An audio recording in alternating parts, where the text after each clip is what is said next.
My wife screamed, "I wish I'd married Chris instead. At least he's a real man." I whispered, "You still can."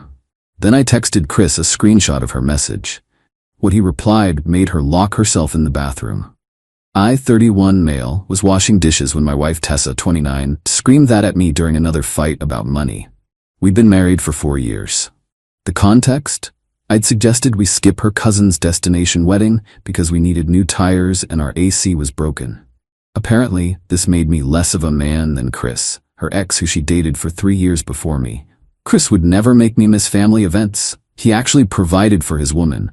God, I wish I'd married him instead. At least he's a real man. I turned off the water, dried my hands slowly, looked at her and whispered, "You still can." She laughed. "What?" "You still can marry Chris. I won't stop you."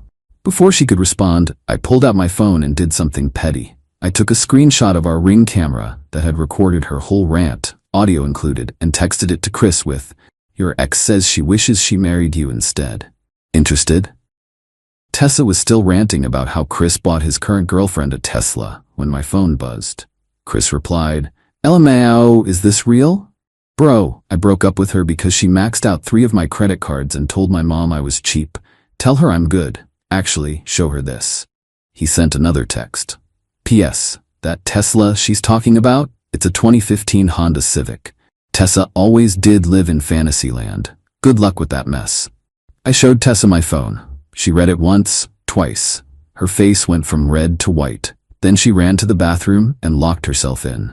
Through the door, I could hear her crying and calling someone. 20 minutes later, she came out, grabbed her purse, and left without a word. That was 3 days ago, and that's when the real circus began. Update 1. Tessa didn't come home for 2 days. Stayed at her sister Simone's place. But she wasn't just hiding. She was plotting. First, she went on Facebook and posted this masterpiece. Sometimes you don't realize you're in an abusive relationship until someone shows you how petty and vindictive your partner really is. Reaching out to my ex to humiliate me? That's a new low. Considering my options, her mom, Darlene, commented immediately, "Baby, come home. You don't deserve this treatment." Her dad, Frank, "That boy never deserved you." But here's the thing about public posts, sometimes the truth shows up. Chris's girlfriend Bella commented, "Wait, is this the same Tessa who DM'd my boyfriend last month asking if he ever thinks about what could have been, the one he had to block? That Tessa?" The comment got deleted, but not before I screenshot it. Then Tessa made her first mistake. She tried to access our savings account. Not to take money. She couldn't, it was only in my name. But she wanted to see how much was there. How do I know? Because the bank called me about unusual login attempts from her phone. She was planning something. That evening, she came home with Simone and her mom. Full intervention mode. "We need to talk about your behavior," Darlene started. "My behavior?" "Contacting Chris was abuse," Simone chimed in. "Emotional abuse." "Interesting. Tessa, did you tell them about last month?" Tessa's eyes widened. "What about last month?" "When you DM'd Chris asking if he thinks about what could have been, his girlfriend mentioned it." Dead silence. Darlene turned to Tessa. "You told me he was the one dwelling on the past." "Mom, it's not like that." I pulled out my phone. "I also have screenshots of you texting your coworker Jordan about how attractive he is. From 2 weeks ago. Want me to continue?" Simone looked disgusted. "Tessa, what the hell?" They left after Tessa promised this was all a misunderstanding and we just needed space. But that night, while I was sleeping on the couch, my choice, I heard her on the phone. "I need $5,000, just until I can figure things out." "No, I can't ask him. Please, Daddy?" Frank said no. I heard her slam her phone down. Update 2 yesterday, Tessa escalated in the most entitled way possible. She called my mom. My mom. Crying about how I was financially controlling her and isolating her from support. My mom, bless her, called me immediately. "Jake, Tessa just called saying you won't let her access money?" "Mom, she has her own checking account with her paychecks. She wants access to my savings that I had before we got married." "Oh, she left that part out." She also left out that she's been texting her ex and calling her coworker hot. "I see. Want me to handle this?" "Do what you think is best, Mom." My mom called Tessa back and apparently said, "Sweetheart, I raised my son to respect his partner. But I also raised him not to be a doormat. Stop calling me with lies, or I'll start telling people about the time you borrowed $200 from my purse at Christmas and never paid it back. Tessa was furious. She came home screaming about how I'd turned everyone against her. Everyone? I've talked to literally no one except showing you Chris's text. You told your mom lies. I told her the truth. You're mad because your lies didn't work. Then she dropped the bomb. I want a divorce, and I want half of everything. Okay? Okay? That's it? Yeah. Okay. File the papers. She was expecting a fight. Begging. Something. Instead, I started looking up divorce lawyers on my phone right in front of her. You're not even going to try to save this? She screeched. Save what? A marriage where you wish you'd married someone else? Where you're texting other men?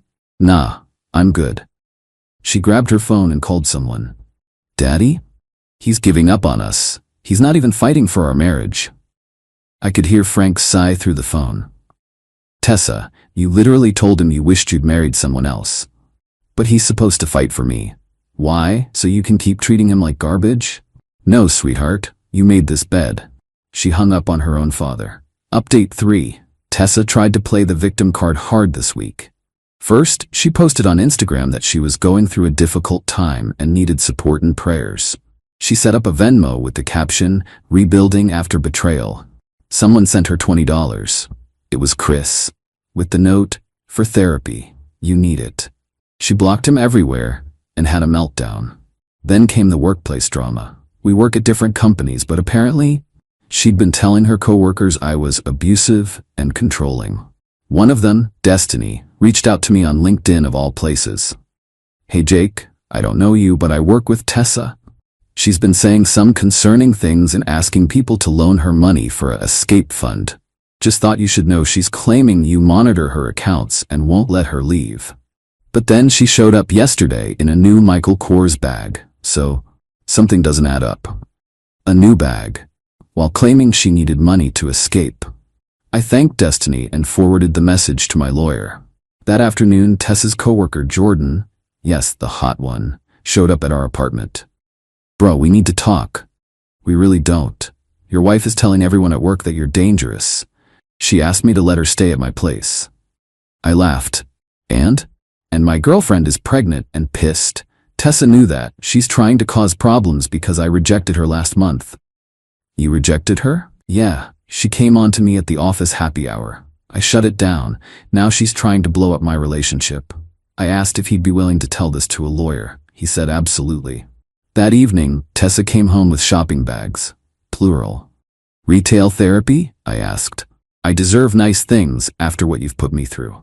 What I've put you through? You mean showing your ex what you said about him? You humiliated me.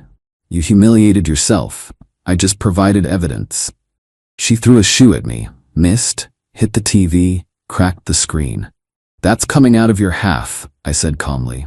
She screamed and stomped to the bedroom. Update 4. The lawyer meetings started. Tessa hired Lawrence, who apparently was the best divorce attorney in town according to her Google search. My lawyer, Denise? She actually laughed when she heard who Tessa hired. Lawrence? He's good at billing, not so good at winning when his client has no case. We met for mediation. Tessa showed up in a full designer outfit, new jewelry, fresh mani-pedi, while claiming she needed alimony because she couldn't maintain her lifestyle without me. Denise pulled out receipts. Your client spent $3,400 on clothing and accessories in the past week while claiming financial hardship? Lawrence looked at Tessa. You spent what? I needed to look professional for these meetings. You needed $3,400 worth of professional? The mediator, an older woman named Dorothy, wasn't having it. Ma'am, you're employed full-time, have no children, and the marriage lasted 4 years. What exactly is your hardship?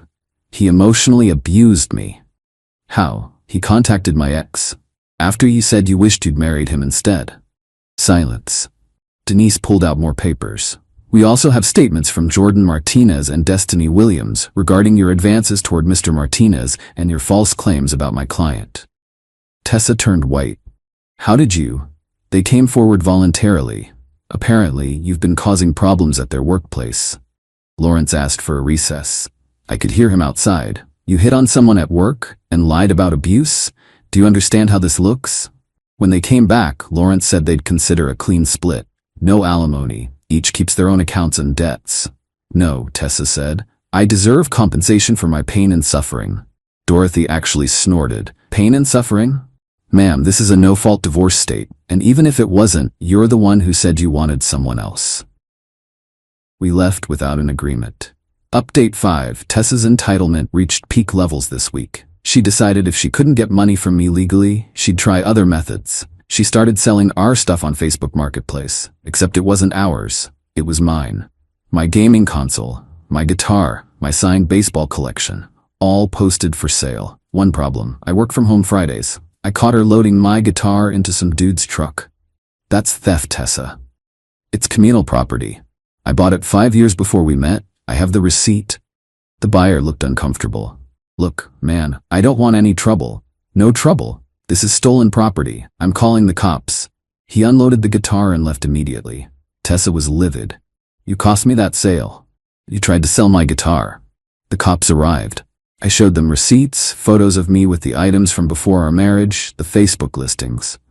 Tessa tried to claim it was a misunderstanding. They gave her a warning but told her one more incident would mean arrest. That night, she called Chris again, from our landline, at 1 a.m. I know because I heard her through the bedroom door. Chris, I know I messed up, but we were good together once. Can't we try again? I couldn't hear his response, but I heard her. Your girlfriend doesn't have to know. Oh, you're married now? Since when? Last month? You didn't post about it? Oh, you blocked me. She hung up and cried for an hour. Final update. The divorce was finalized yesterday. Here's how it all shook out. Tessa made one last desperate play. She showed up to court claiming she was pregnant. My lawyer immediately requested proof. I don't have the test with me, Tessa said. The judge, who was already over this case, ordered a recess for her to get proof. She came back with a pregnancy test that she tried to take in the courthouse bathroom. It was negative. Your Honor, my client appears to be having an emotional breakdown, Lawrence said, looking exhausted. The judge wasn't sympathetic. Miss Wilson, you've wasted this court's time with false claims, attempted theft, and now a phantom pregnancy. Here's my ruling. Clean split. Each party keeps their premarital assets and their own debts. Given Miss Wilson's behavior, she will pay Mr. Wilson $1,200 for the damaged television and attempted theft of his property. What? I have to pay him? You're lucky he's not pressing criminal charges. Any objection to this ruling, Counselor? Lawrence shook his head. No, Your Honor. Outside the courthouse, Tessa had her final meltdown, in front of everyone. You ruined my life. I gave you the best years of my life. 4 years, Tessa, and you spent them wishing you were with someone else. Darlene tried to calm her down. Honey, let's just go. No, he needs to know what he's losing. I know exactly what I'm losing. Someone who called me not a real man, who hit on her coworker, who lied about abuse, and who tried to steal my stuff. I'm devastated. Even Frank looked done. Tessa, enough. You did this. The best part? Jordan and Destiny were there as witnesses. Jordan's pregnant girlfriend was with him. She walked up to Tessa. You tried to ruin my relationship because my man rejected you. You're pathetic. Tessa tried to respond, but Bella, Chris's wife, yes wife, pulled up with Chris. They weren't there for court. The courthouse also does marriage licenses. They were picking up certified copies for their honeymoon. Tessa? Bella said, surprised. Oh right, your divorce. Chris, isn't this the ex who keeps calling you? Chris looked uncomfortable. Let's just go, babe. Wait, Bella said, turning to me. You're Jake? The one who warned Chris about her texts? Thank you. That helped us decide to elope instead of waiting. Didn't want any drama at our wedding. They left hand in hand. Tessa stood there watching her ex-boyfriend walk away with his new wife while she'd just been divorced and ordered to pay me money. She didn't even cry. Just stood there in shock. As of now, Tessa moved back with her parents. She was fired from her job for creating a hostile work environment. Jordan filed a complaint. Chris and Bella are on their honeymoon in Greece. She posted photos. Jordan and his girlfriend are doing great. I kept the apartment, my stuff, and my sanity. Last week, I ran into Simone at a coffee shop. She apologized for taking Tessa's side initially. She's my sister, but she's always been like this, always wanting what others have, never appreciating what she had. You're better off. I know. She's still talking about Chris, shows us his wedding photos saying, that should have been me. But she had her chance with him, and with me. Yeah, but Tessa doesn't want what she has. She wants what she can't have. Always has. Yesterday I got a text from an unknown number. Jake, I'm sorry, can we talk? I replied no, then blocked it. I'm doing good now. Started therapy to process everything, healthily, unlike buying $3,400 in clothes. Joined a hiking group. Even went on a date last week with a woman named Carmen, who laughed when I told her the story and said, at least my ex just stole my Netflix password. To everyone asking if I regret texting Chris, nope. He deserved to know his ex was still obsessed, and his response ended her fantasy immediately. The most ironic part? If Tessa had just been honest about being unhappy instead of cruel, we could have divorced amicably. Instead, she lost everything chasing a fantasy that never existed. But hey, at least she's got those designer bags to keep her company. Edit. Stop asking for Tessa's Instagram. Let her rebuild in peace. Edit 2. Yes, Chris and Bella really got married that fast. They'd been together for 2 years and Tessa's harassment pushed them to elope. Edit 3. No, I'm not dating Carmen seriously yet. It was one date. I'm taking time to heal properly.